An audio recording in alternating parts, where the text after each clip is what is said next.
Salam alaikum, Mazzoul Fillaoun, bonsoir. En Algérie, plus qu'ailleurs, la très controversée, mais aussi l'omniprésente utilisation de la religion à des fins politiques vient de très loin dans l'histoire. Et pour cause, un petit survol. D'abord, dès les premiers âges du christianisme, dans cette contrée, qui était majoritairement chrétienne, il faut le rappeler, le grand schisme des donatistes, de Donat, qui provoqua le premier terrorisme de l'histoire de l'humanité, celui des circoncilions, et sa terrible répression par l'Empire romain. Puis, ce fut le grand bouleversement, un changement en profondeur des fondements identitaires et culturels des habitants de toute la contrée qui passèrent massivement de la religion chrétienne, qui fut la leur pendant 500 ans, à la religion musulmane, qui devint l'un des constituants les plus essentiels de leur identité, celle d'aujourd'hui. Cela ne se fit pas sans secousse. La religion fut, par la suite, utilisée sans compter par les uns et les autres dans des conflits qui changèrent à plusieurs reprises la configuration même de toute la région. Des dynasties naquirent et disparurent au gré des vicissitudes politiques, où l'usage de la religion fut quasi systématiquement au cœur des bouleversements. Puis, pour servir à un besoin de se libérer de la trop encombrante emprise fatimide, dont le calife était au Caire à ce moment-là, la religion fut encore convoquée par les Zirides. Ils répudièrent avec fracas le rite et l'obédience chiite du calife fatimide et firent allégeance au calife sunnite abbasside. Cela provoqua le plus grand bouleversement identitaire, culturel et religieux de l'histoire de la région, puisque non seulement les habitants de nos contrées, particulièrement en Algérie et en Tunisie, passèrent du chiisme au sunnisme, mais qu'aussi et surtout, ce fut l'arrivée massive des Arabes Banu Hilal et Sulaym, envoyés en centaines de milliers en représailles par le calife fatimide, et qui allait changer en profondeur jusqu'à la conformation ethnique de la région. Bien plus tard, c'est aussi au nom de l'islam que les Ottomans, les Othmaniens, furent appelés à la rescousse par le biais des frères Barberousse pour aider au djihad contre les incursions des croisés espagnols sur les villes côtières algériennes. Cela aussi finit par un énième bouleversement, puisque les Turcs allaient s'installer pour une très longue période dans une grande partie de ce Maghreb. Et c'est d'ailleurs leur présence qui provoqua la colonisation française. Une colonisation qui entraîna tout aussitôt l'appel à un autre djihad. Un djihad qui connut des périodes d'essoufflement et de flamboiement durant les 132 années de l'occupation. Ce fut aussi en ces temps que naquit une conscience islamique éclairée, comme celle des ulama, qui cheminèrent sur un fil du rasoir entre nationalisme et religion. Ce fut le cas aussi de tous les mouvements nationalistes d'avant-guerre, d'avant la Révolution, qui tous ou presque usèrent de la fibre religieuse dont ils savaient l'importance dans l'imaginaire collectif. L'ultime sursaut des Algériens pour se libérer du joug colonial, la révolution de novembre 1954, ne faillit pas à la règle. Et ce sursaut s'est résolument inscrit dans une dynamique de djihad. C'est bien pour ça, d'ailleurs, que le cri de guerre de la révolution fut Allahu Akbar, que les combattants étaient qualifiés de moujahidines. Jusqu'à aujourd'hui, on dit les anciens moujahidines. les combattants de la foi. Et que ceux qui tombaient face à l'ennemi, même s'ils étaient des gens qui n'avaient rien à voir avec l'islam, étaient considérés comme des shuhada, y compris les chrétiens ou les athées qui avaient rejoint la révolution et qui aujourd'hui sont considérés comme des shuhada, des martyrs de la foi. La plus haute consécration en islam. L'indépendance du pays dans un climat très progressiste pourtant, dans une Algérie portée par des aspirations à l'égalitarisme, à la justice sociale, à la libération de la femme, à la liberté dans toutes ses acceptions, n'allait pourtant pas mettre fin à l'utilisation de la religion. Les putschistes, embusqués, qui venaient de voler le pouvoir aux authentiques révolutionnaires, allaient s'en servir à outrance, jusqu'à instaurer dans les textes législatifs les plus fondamentaux du pays que l'islam est la religion de l'État. Et le régime, très schizophrène, qui se revendiquait avec une fougue extrême d'un socialisme de façade, usait des mosquées, de ses imams rémunérés, de ses prédicateurs marrons, pour diffuser des discours religieux, de façade aussi d'ailleurs. Et c'est sous le règne de Boumedienne, en 1968, lors de la création des instituts islamiques, Al-Ma'ahad al-Islamiyya, que fut introduit en Algérie et dans tout le Maghreb le premier hijab et le premier khimar, le voile islamique, dont le patron, le modèle, fut ramené d'Al-Azhar, du Caire, pour que les premiers khimars et hijabs soient confectionnés dans les usines Sonitex avant d'être distribués aux étudiantes des instituts islamiques en 1968. Du temps de Boumedienne, la religion fut utilisée donc de façon méthodique, organisée, structurée par le régime. Aucun imam, aucun, ne pouvait dire le moindre prêche du vendredi en dehors de celui qu'il recevait du ministère des Affaires religieuses. Plus tard, l'apparition de la Sahwa al-Islamiyya vers la fin des années 70, disons, allait annoncer un tournant majeur. Ce fut l'apparition, avec un grand fracas, de l'islamisme politique de contestation. Cela provoqua comme une lame de fond des événements qui allaient déboucher sur une immense tragédie, parce que le régime qui tenait le pays comprit très vite qu'il ne pourrait pas cohabiter avec des islamistes qui seraient portés au pouvoir par la volonté populaire. Il décida donc de les évacuer de la scène politique malgré leur victoire électorale.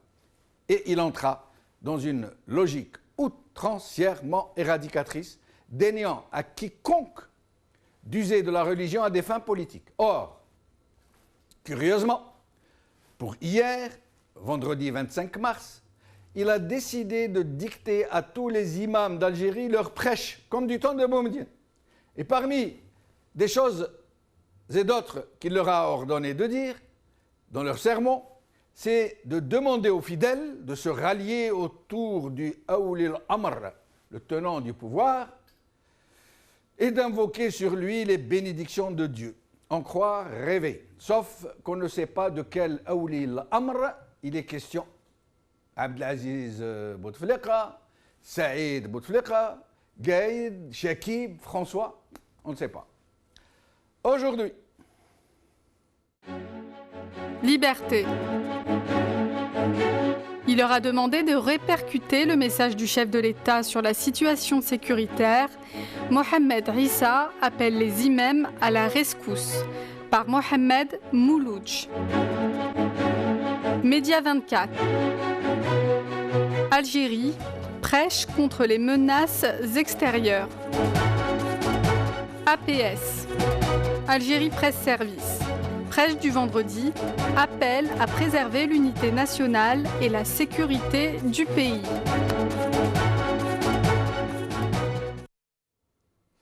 Aujourd'hui avec nous, donc Amira Boraoui, médecin et membre fondatrice de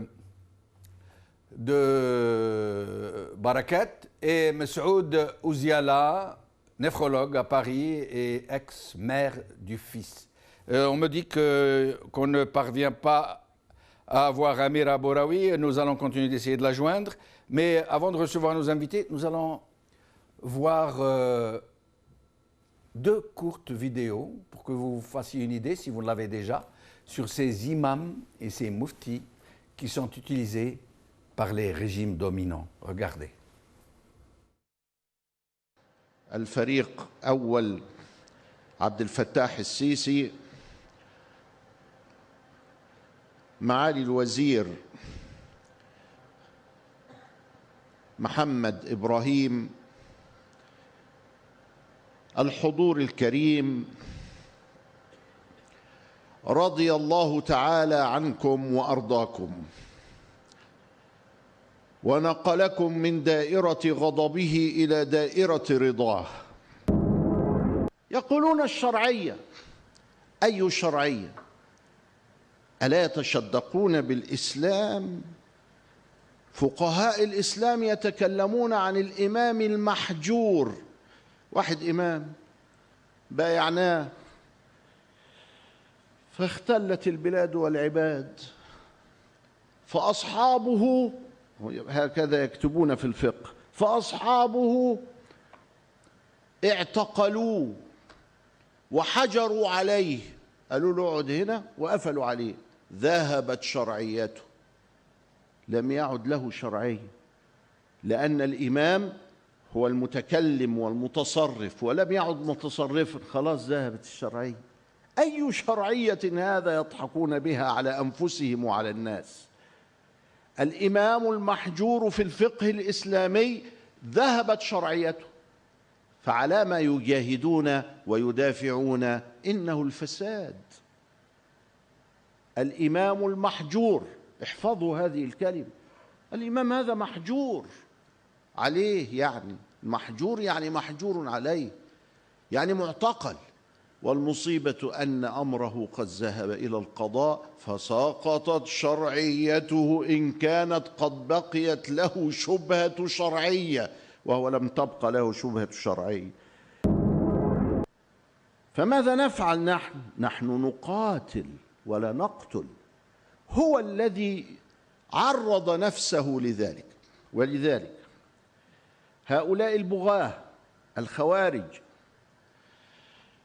إذا أطلق من طرفهم، منهم أو ممن كثر سوادهم ولم يكن منهم، أو كان من جهتهم، طلقة رصاص واحدة اضرب في المليان.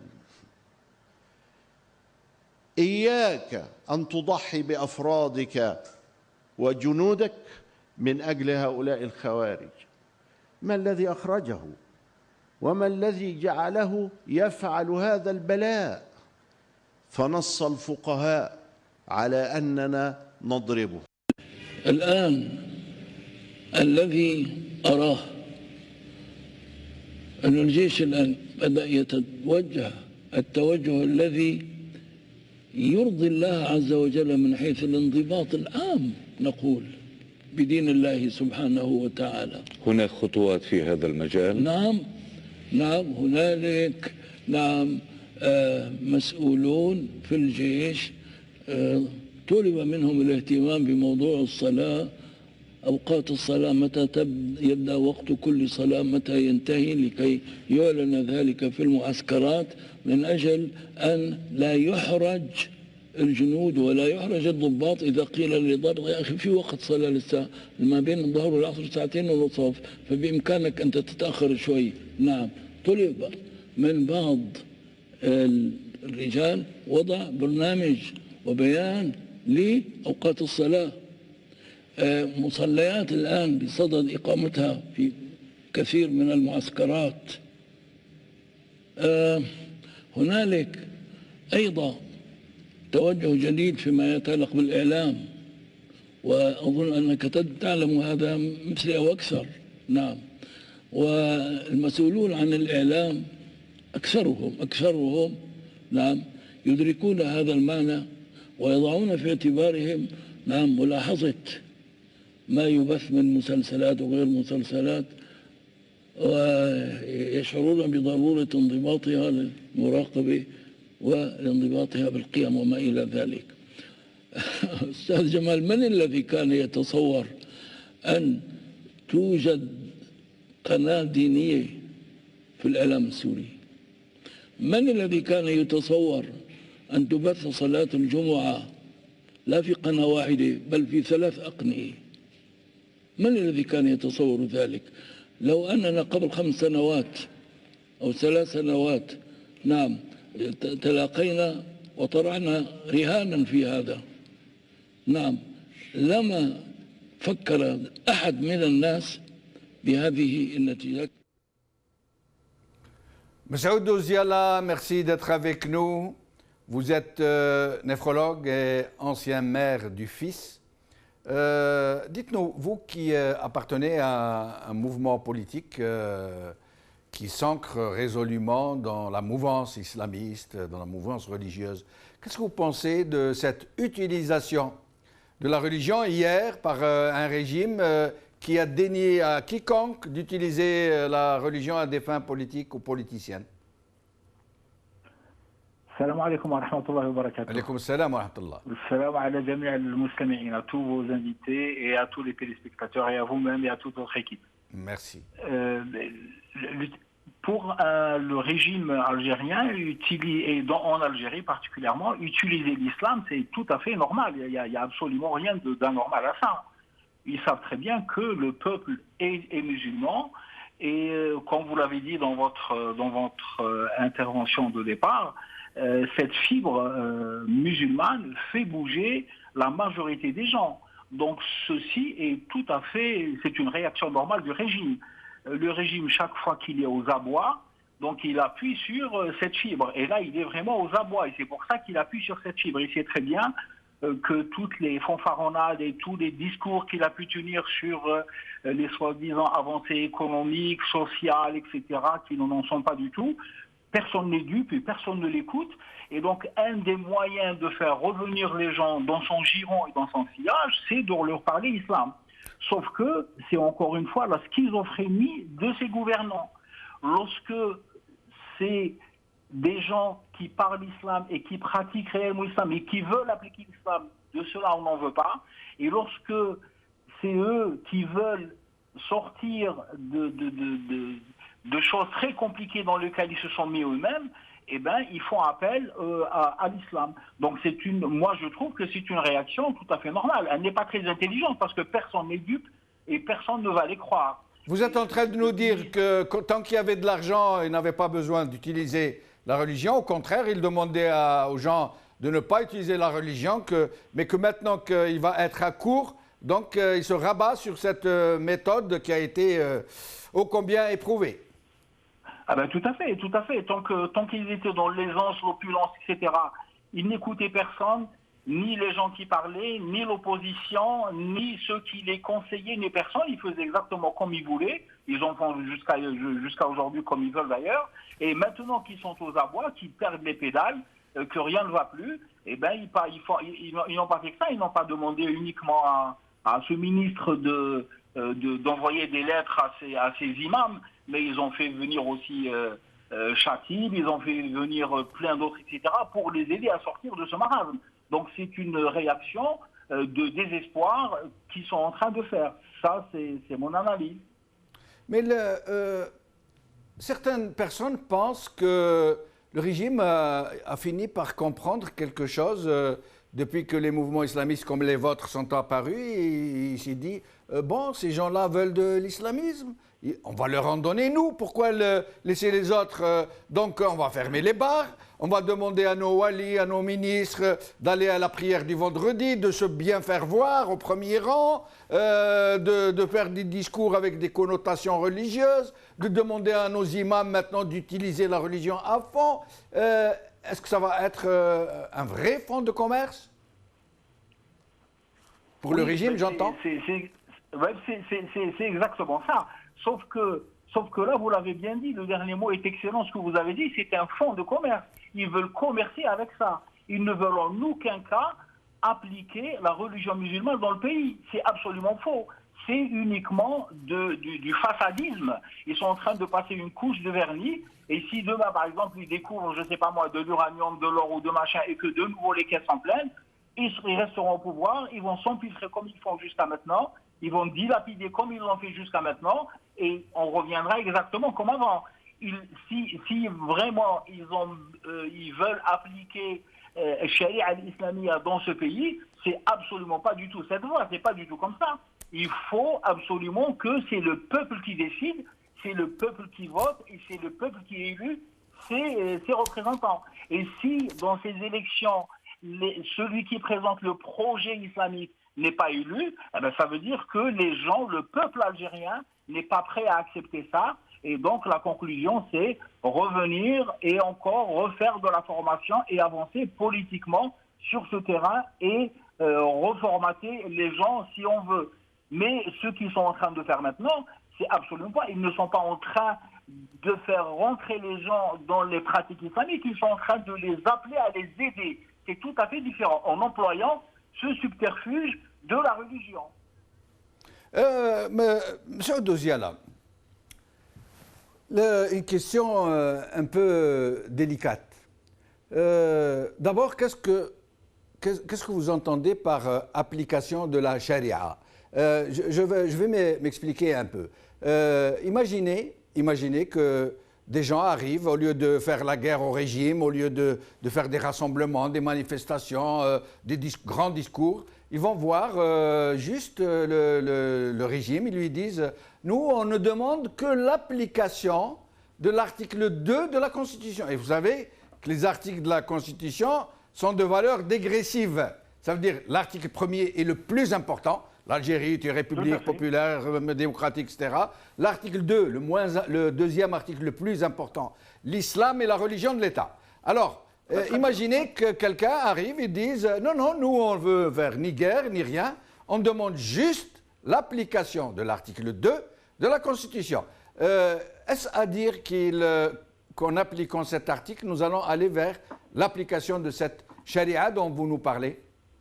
Eh bien, tout à fait, tout à fait. Nous, c'est exactement ce qu'on demande, on ne demande pas plus. On n'a jamais demandé à être au pouvoir parce qu'il faut être au pouvoir, c'est absolument pas ça. Nous, je parle de moi et je pense que tous les gens qui sont d'accord avec moi et qui sont de mon obédience le pensent exactement comme moi. Nous, si demain, l'islam est appliqué à partir de l'article 2, comme vous l'avez dit, nous serons les premiers serviteurs de ce pays. On n'a pas besoin d'avoir, vous savez, M. Béchou, pour construire un pays, on n'a pas besoin d'être dans des postes très haut élevés. Tout le monde doit participer, Mais comment on participe? On participe dans un calque qui est bien défini et tout le monde fait ce qu'il faut en se respectant et en voyant ce que font les autres. Je ne peux pas, moi, travailler avec des gens. Si moi j'applique ma charia chez moi, dans ma maison et dans mon travail, et si je vois que d'autres gens ne font pas, qui sont plus haut situés que moi, je parle, qui sont ministres et qui sont autres, et qui font un peu n'importe quoi avec le pays, avec tous ses biens et avec toutes ses capacités, il est impossible de les aider, parce que ça veut dire que si je travaille avec eux, avec mon bon cœur, je suis en train de les aider à détruire ce pays. Moi, je vais essayer de montrer une bonne image du pays, alors que dans la réalité, je participe au crime. Donc nous, si cet article qui parle, donc qui dit que l'islam est la religion d'État, si on part de là et qu'on applique ça à tous les rouages du pays, en commençant par la tête du pays jusqu'en bas, nous, on est les premiers à nous investir dans ce projet. Il n'y a aucun problème.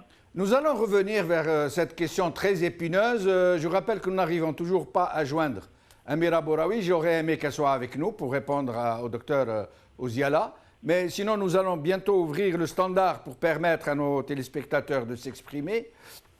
Mais sinon, M. Oziala, ces imams qui appliquent à la lettre, pour dire les choses comme elles sont, les directives de leur ministre de tutelle, lequel ministre de tutelle, ministre des Affaires religieuses, est sous la hiérarchie de la clique qui a confisqué le pouvoir en Algérie. Parce qu'il faut rappeler, c'est très important de le rappeler, qu'il n'y a pas d'État normalement constitué dans ce pays, mais une clique, un clan qui se cache sous la façade d'un président complètement déconnecté. On ne sait même plus qui est derrière d'ailleurs. Et donc, ces imams qui reçoivent des instructions et qui les appliquent, qui font ce qu'on leur dit de faire et qui disent ce qu'on leur dit de dire. Comme ce fameux « Ta'ullah wa ta'ur rasoul wa ulil amri minkum ». Sachant que ulil amri minna, ils sont complètement... je ne veux pas utiliser de mots trop méchants, mais vous savez ce que je veux dire. Ces imams, est-ce que ce sont de vrais imams quand ils entrent dans cette logique, dans cette obéissance, dans cette soumission et dans cette servitude? Vous savez, M. Benchenouf, l'être humain, il se juge et il se jauge par ce qu'il sait faire, premièrement, mais surtout par son comportement et par sa conscience. C'est très important. Et ce sont certainement des imams théoriques. C'est certainement que ces gens-là ont des diplômes, ils ont étudié le charia, ils connaissent parfaitement tout ce qui concerne la religion musulmane. C'est pour ça qu'ils sont imams. Donc ça il ne faut pas leur nier cet état de fait. Ça, c'est un acquis pour eux. Maintenant, dans ce qu'ils font, c'est tout à fait autre. Ils sont loin d'être imams, parce que dans l'islam, il y a imam et imam. Lorsque vous êtes imam parce que vous occupez de votre petite communauté en leur apprenant l'islam, ça c'est ce qui est demandé. Maintenant, lorsque vous répondez à des injonctions de ce que vous appelez Wali al-Amr, et qui n'en est pas un du tout, du point de vue islamique, qui n'en est pas du tout. Personne ne l'a élu, personne ne lui a demandé d'être président, personne ne l'a mis à la tête de ce peuple. Et donc, ce n'est pas Wali al-Amr. Donc, lorsqu'ils obéissent à des injonctions qui viennent de quelqu'un qui n'a absolument aucune légalité, ils sont complètement dans le faux et ils sont complètement eux aussi, ils deviennent faux de ce côté-là. Et donc, tout dépendra de ce qu'ils vont dire dans ces injonctions. S'ils ne parlent, s'ils ne parlent que de religion, le message passera certainement. Mais s'ils commencent à parler de choses politiques, parce que le peuple n'est pas dupe, les gens ne sont pas dupes, ils écoutent les radios, ils savent ce qui se passe dans le monde, et ce discours, s'il est axé dans une direction particulière, et par les temps qui courent, qui va pour maintenir ces gens au pouvoir, eh bien, les imams, ils vont parler, ils parleront, ils reparleront, et personne ne les écoutera. Il y aura peut-être certainement des gens qui vont écouter, qui vont se poser des questions, mais moi je suis persuadé que les gens maintenant ne sont plus dupes de ce qui se passe, et c'est de la manipulation. Ils veulent manipuler le peuple. Donc ces gens-là ne sont pas considérés, pour moi, comme des imams, comme ils doivent l'être. M. Douziala, nous allons passer bientôt une vidéo que vient de nous envoyer notre rédacteur notre rédacteur en chef, Atoumane Sebak. Et après, nous ouvrirons le standard pour permettre à nos téléspectateurs de nous appeler. Mais avant, j'aimerais vous poser une autre question. Vous parliez de charia. On essaye de parler très franchement, d'aller au cœur des sujets les plus polémiques, ceux dont tout le monde parle, mais dont on discute rarement comme ça, à cœur ouvert entre nous. Vous parlez d'application de la charia. Or, malheureusement, vous savez très bien, peut-être que vous savez mieux que tout le monde, qu'on peut faire tout dire à une religion, une chose et son contraire.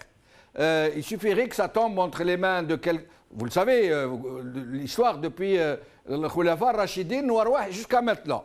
Il y a eu plein de gens malhonnêtes qui sont servis de la religion et au nom de l'application de la charia, ils ont commis des crimes, ils ont commis des choses innommables.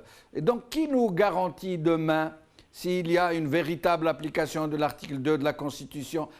Je vous demande ça avant de revenir au cœur du sujet. Qui nous garantit qu'il ne va pas y avoir, justement, des interprétations un peu tirées par les cheveux, comme certains des vôtres, certains des islamistes, quand ils parlent, l'application de la charia pour lui, c'est couper les mains, lapider, pendre, je ne sais pas quoi. Qui nous garantit que ce ne sera pas le cas? Couper les mains, lapider et pendre, c'est loin d'être dans la charia tout ça. Ça c'est très loin derrière, avant le début de l'application des lois musulmanes. partout, quand on lit l'histoire de l'islam, ces actes dont vous parlez ne sont appliqués que lorsque tout le reste est appliqué à 100%. Il faut bien mentionner ça. Ensuite, qui est le garant? Nous, si on fait les choses normalement, c'est le peuple qui est garant de tout ça. Le peuple se réunit, la plèbe se réunit, la plèbe elle vote, elle décide, et c'est la plèbe qui enlève si elle n'est pas contente du projet pour lequel elle a voté. C'est la réaction normale et c'est ce qu'il faut faire normalement. C'est le peuple qui doit faire ça. Il faut des institutions construites au nom du peuple et pour le peuple, et ce sont ces institutions qui seront les garantes et les surveillantes. Il faut que le peuple décide, M. Benchenouf, c'est le peuple qui doit décider de ce qui peut arriver à ce pays, et non pas des clics, comme vous les avez appelés, qui viennent nous imposer des choses et qui viennent mentir au peuple sur ce que c'est que l'avenir, le futur, et tous les balbutiements qui peuvent nous faire. À part le peuple, personne ne peut être sûr. C'est vous, c'est moi, c'est tout le monde qui doit surveiller et qui doit être au courant de tout ça. C'est ça. Et en réalité, quand on parle de ça, c'est quoi? Ça revient à dire à appliquer la démocratie, tout simplement. Tout simplement. Par contre, lorsque le peuple décide, même si c'est 51% du peuple, ça veut dire que les 49%, puisqu'ils ont, entre guillemets, perdu dans les élections, eh bien, il faut qu'ils se conforment, ils n'ont qu'à travailler pour que, aux prochaines élections, la main leur revient et ils appliquent leur programme. C'est uniquement ça. C'est tout simple. C'est tout simple. Mais en même temps extrêmement compliqué à faire comprendre à ces janvieristes qui ne veulent absolument rien comprendre. Ben, j'espère que nous pourrons y revenir un jour pour pouvoir en traiter dans le fond avec d'autres intervenants pour qu'il y ait un vrai débat sur la question. Mais restez avec nous, nous allons maintenant repasser une vidéo que je vous ai montrée hier du fameux Hassouna de Syrie, le grand défenseur de Bachar al-Assad.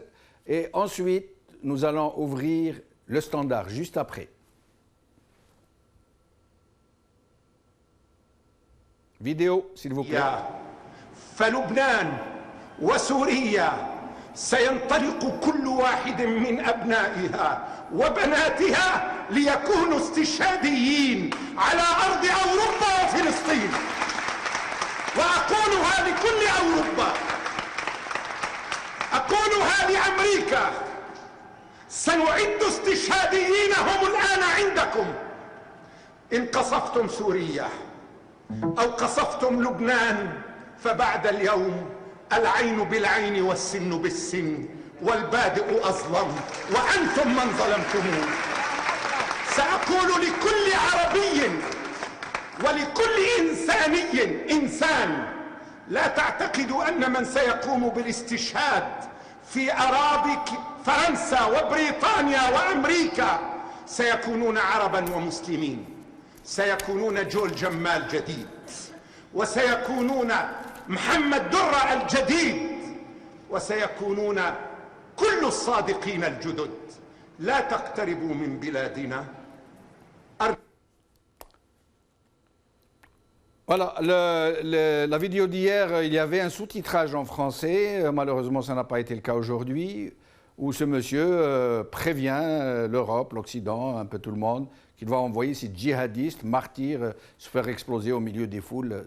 C'était pour vous dire que l'implication, l'imbrigation de la religion avec la politique est autrement plus complexe qu'on ne croit. Avec nous, Slimane d'Allemagne. Oui. Ahlan bik, Slimane, je vous en prie. Slimane d'Allemagne. Oui, vous êtes en direct, je vous en prie, exprimez-vous. Oui. Monsieur Benchenouf, bonsoir tout d'abord. Bonsoir. J'ai l'impression que le mot charia vous fait peur. Oui, fait peur. Moi, écoutez, moi je suis ici en train d'animer une émission. Je ne suis pas en train d'exprimer mon point de vue personnel. Je suis en train de poser les questions que se posent les gens. Donc, répondez un peu à tout le monde, quoi. Pas à moi en particulier. Oui, oui. Allez-y, je vous en prie. Vous êtes algérien, vous êtes musulman. Oui. Et musulman veut dire qu'il y a des lois à ne pas transgresser. Il y a des lois divines qu'il ne faut pas transgresser. Oui, Par mais exemple, si moi j'ai envie de transgresser une loi divine, si moi j'ai envie de la transgresser, c'est mon problème, ce n'est pas le vôtre. Ce n'est le problème de personne. C'est entre moi et mon Créateur. D'accord, ça Voilà, c'est bien. c'est clair. Mais quand vous vivez dans une société, vous vivez en communauté, monsieur Benchelo, vous n'êtes pas tout seul dans une jungle. Oui. Vous n'êtes pas la jungle, vous êtes dans une société. Et la société se construit sur des lois. Je suis d'accord. Pas. Allô, monsieur Benchelo. Oui, oui, on vous écoute, on vous écoute. Vous vivez en société, et la société a besoin de lois pour fonctionner. Et ces lois, nous ne pourrons pas les importer d'Europe. L'Europe, elle a ses propres lois, et elle a sa propre foi et sa propre croyance. Non, non, excusez-moi de vous interrompre. Le sujet est trop important pour que nous puissions nous étendre. Mais il y a aujourd'hui des droits universellement admis comme étant des droits humains. Oui. Ce n'est pas une question d'une loi chrétienne en France, une loi musulmane en Arabie Saoudite, une loi... Fou de l'Arabie Saoudite. Oui. Nous sommes des Algériens, monsieur Benchenouf. Oui. Qu'est-ce qu'on a à faire avec l'Arabie Saoudite? C'est pas la base de l'islam, l'Arabie Saoudite. On s'en fout de l'Arabie Saoudite. Nous sommes des Algériens. Nous avons... Oui, mais excusez-moi, je vais vous poser une question, je vous demanderai de me répondre clairement. Excusez-moi, Slimane. L'Arabie Saoudite décapite des gens sur la place publique. Yassine, je m'appelle Yassine. Yassine, l'Arabie Saoudite a des bourreaux qui décapitent des gens sur la place publique devant tout le monde. Et ils se revendiquent de l'application de la charia. Couper la main, ça fait peur, monsieur Benchenouf. L'islam est autre chose. L'islam est lumière, monsieur Benchenouf. L'islam, c'est l'amour. Moi, je vous aime bien que je ne vous connais pas, monsieur Benchenouf. Je vous aime parce que, premièrement, vous êtes un être humain, et deuxièmement, vous êtes un Algérien, et troisièmement, vous exprimez dans la langue dans laquelle je m'exprime. Vous voyez ce que je veux dire? Oui, oui, mais moi, ce qui me fait peur... L'Arabie Saoudite, on doit pas prendre l'exemple sur l'Arabie Saoudite. Qu'est-ce qu'on a à faire de l'Arabie Saoudite? Mais c'est des musulmans aussi et qui disent appliquer la charia. Nos propres penseurs, c'est des gens qui pensent la société. Et la société doit être pensée avec des lois. Et ces lois, c'est divine. C'est pas les lois de la franc-maçonnerie, c'est pas les lois de la France, ni de l'Italie, ni de l'Angleterre, ni de cette Europe-là dans laquelle nous vivons. Nous voyons comment cette société est décadente. À cause de quoi? Parce qu'ils ont quitté, parce qu'ils ont, disons, abandonné les principes. Merci Slimane, je suis obligé de vous interrompre, il y a beaucoup d'appels. Je vais demander aux prochains intervenants d'essayer d'intervenir de façon très brève pour permettre à tout le monde de s'exprimer. Et M. Oudiala restera avec nous pour éventuellement répondre ou s'exprimer lui-même. Shakir Dalmani. Oui. Je vous en prie. Oui, bonsoir. Bonsoir. Monsieur Khair, vous m'entendez? On vous entend très bien, exprimez-vous, je vous en prie. Super, oui, je suis content et je vous remercie de m'avoir accordé ce petit moment. Donc en fait, je voulais réagir par rapport à ce que je viens d'entendre. Enfin, il y a plusieurs avis et tout. Et puis l'autre qui dit l'islam, on ne veut pas l'islam de l'Arabie Saoudite, on veut un autre islam. En fait, pour moi, personnellement, mon avis, ça n'engage que moi. Il n'y a qu'un seul islam, en fait. On le prend ou on ne le prend pas. C'est tout. Très bien, je vous remercie. Merci Mohamed. Alors avec nous, Salim. Mohamed mon français, on vient de le passer. Salam alaikum. Wa alaikum salam, c'est Mohamed, tfadal, je vous en prie. Salam alaikum, سي Benchenouf. وعليكم السلام ورحمة الله. أنا عندي بزاف وين راني حاب نهضر على هذا الشيء هذا. Ah bah tant mieux, voilà, vous êtes servi. الوغ واسمو انا عندي البروبليم هو في لي وهابيست هذوما وكذا انا عندي امون افي يا بروبليم دون l'islam.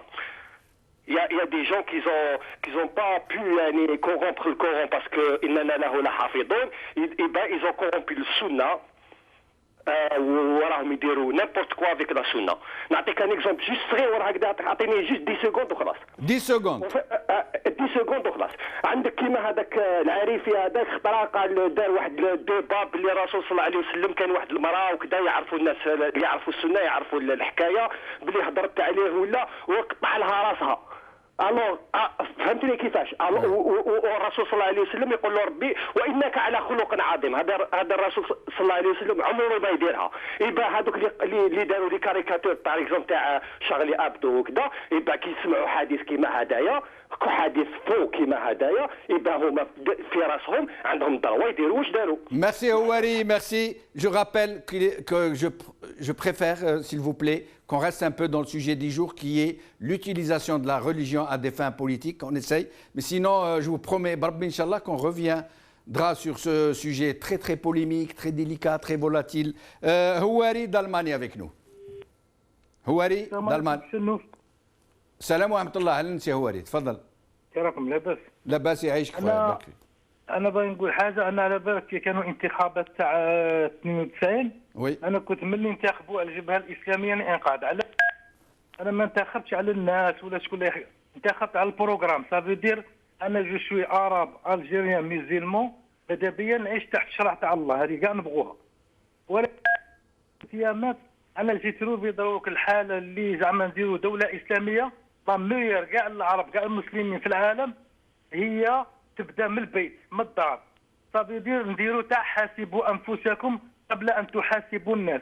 يكون كل واحد يشوف روحه ويخاف ربي ويربي ولا المجتمع الاسلامي، ذكر تجيب لا فوت بلا والو. السلام عليكم. وعليكم السلام، بارك الله فيك. حبيب من فرنسا، حبيب دو فرانس. حبيب. Oui, bonsoir, monsieur. Oui, bonsoir, monsieur Benchebot. Bonsoir, monsieur Benchebot vous salue bien. Je vous en prie. Vous allez bien. Écoutez, moi, je vous estime beaucoup et franchement, j'aimerais bien, des hommes comme vous, qu'on aura un jour en Algérie. Et même pour la présidentielle. Moi, si vraiment un jour vous serez candidat à la présidence, moi je vous voterai pour vous, à condition que merci, vous Khoya, merci. Politique. Merci beaucoup en tout cas, merci. Alors, Mohamed de Marseille. Mohamed de Marseille. Oui, salam alaikum Ben Chenouf. Alaikum salam, Khoya, Alim Bek. Quelqu'un qui prononce bien mon nom. Une opinion qui n'engage que moi-même, M. Ben Chenouf. Je vous en prie, barakallahu fik. Merci. Donc, depuis la chute de Grenade, c'est le monde occidental qui domine la planète. Donc il y a une ligne directrice dans ce sens. Pourquoi ne pas discuter sur les États-Unis qui appliquent la peine de mort? Et pourtant on n'en parle pas. Voilà, donc je lance la question à M. Benchenouf, à tout le monde.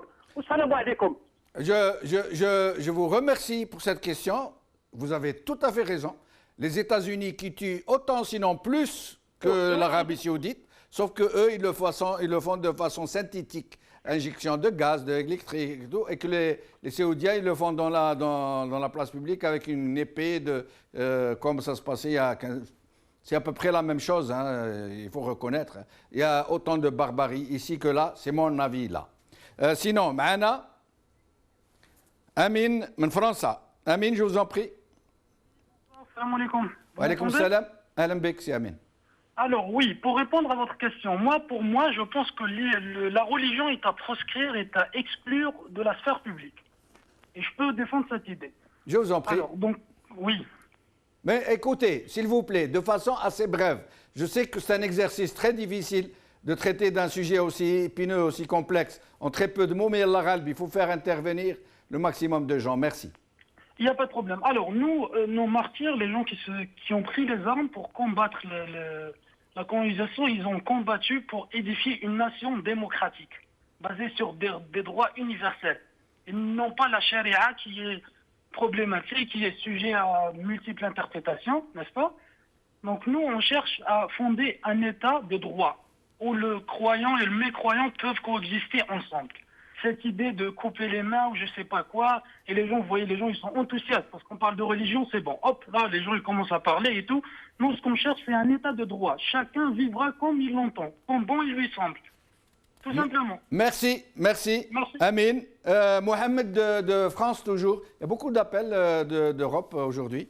Mohamed de France. Est-ce que nous avons perdu Mohamed de France? Si, je suis en ligne. Alors, je vous en prie, c'est Mohamed. Tfadal. Ah bah très bien, parce qu'il y a un intervalle là avec la télé et le son du téléphone. En fait, moi, ce que je voulais dire, Sharia, ni musulman, je suis la ilaha illallah, Muhammad Rasulullah, c'est une invention en fait, ça n'a jamais existé. C'est pour détruire les pays musulmans, soi-disant. شوف الباكستان شوف افغانستان وين يطبقوا الشريعه تتحط من البلاد هذيك في السودان السعوديه باسكو عندهم السوار ديتو مي حنا الجزائريين لا كولتور تاعنا ماشي كي تاع السعوديين حنا مسلمين لا اله الا الله محمد رسول الله مي سا ساريت لا باسكو كنروحوا اودلا نوليو نديروا في دي كريم contre l'humanité en fait. Les Algériens on a essayé de le faire, ça n'a pas marché, on a vu les résultats. Donc مسلمين et ça s'arrête là. Faut pas les Algériens تاعوا في البياج هذا تاع الشريعه، ما كانش حاجه اسمها الشريعه. بارك الله فيك، ميرسي. نادير دوسلو. نادير. السلام عليكم. وعليكم السلام ورحمه الله، تفضل سي نادير. اخي enfin نشوف par exemple la Turquie qui est un état islamique يعني qui a utilisé les instruments ou les outils اللي متاحتنا par universel telle que la démocratie, نقبضوا la Suède ou يعني la répartition sociale يعني يعني pour subvenir aux pauvres ou كل شيء يعني on voit que tout ça c'est islamique. Je ne vois pas pourquoi يعني les gens sont en train de parler de ça puisqu'on ne reprend que nos instruments parce que يعني كي تشوف la Suède تقول un pays musulman à part que bon ils ont l'église ou là la Norvège ils ont un pays musulman à part que c'est l'église يعني تشوف la bonne répartition la justice يعني علاش المسلمين راهم خايفين من الموديل هذا. ميرسي نادير دوسلو. سليمان من باتنا. سليمان باتنا. السلام عليكم. وعليكم السلام سي سليمان، تفضل. جمال صاحب. اهلا خويا سليمان، مرحبا بك. من باتنا يا حمادي. وراسك سي جيست الرسول صلى الله عليه وسلم صلى الله عليه وسلم قال بلغوا عني ولو آية. بون والآية هذه يا بليزيور حديث على كل حال. قال باللي راني بعثت لأحمركم وأسودكم. C'est-à-dire, toute l'humanité est concernée par l'islam. Deuxièmement, pourquoi les chrétiens, par exemple, M.